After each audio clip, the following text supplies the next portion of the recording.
ওরা যতদিন কাবেপুরের রাস্তা না হচ্ছে ততদিন পর্যন্ত আন্দোলন চলবে, বুঝলেন?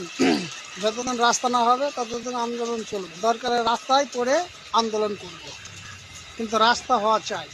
এক এক সুতা লড়বো না যতদিন রাস্তা কালপুরে না হবে। এতদিন থেকে আন্দোলন করে আজ পর্যন্ত সরকারের কানে গেল না।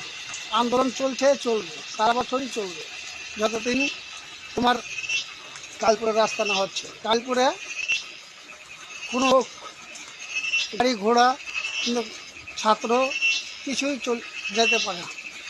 স্কুলের ছাত্র পর্যন্ত স্কুল যাচ্ছে না, কেন? চোখে কি সরকারে ঢোকে না? পাবলিককে বলছি, সবাই ফুল টাইম আন্দোলন করো। দরকার হলে রাত দিন 24 ঘন্টা সমান করে আন্দোলন করতে হবে, কিন্তু রাস্তা চাই। বন্ধুরা, এটা হলো আন্দোলন না করলে পরে আর কিন্তু রাস্তা হবে না, বোঝা যাচ্ছে। 1 হাঁটু 2 হাঁটু করে পানি হচ্ছে, কাদা হচ্ছে কালপুর। কোনো লোক প্রায় তো চলছে না, টুকটুকে চলছে না, বুঝলেন?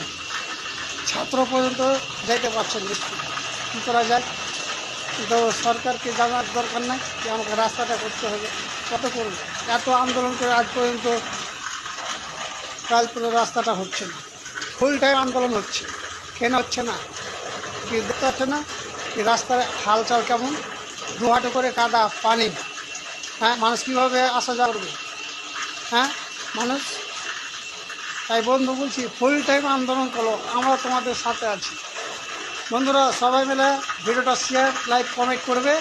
হ্যাঁ, জানে কালীপুরের রাস্তাটা, বুঝলেন, শিগগির জলদি তাড়াতাড়ি হয়ে যায়। কেন?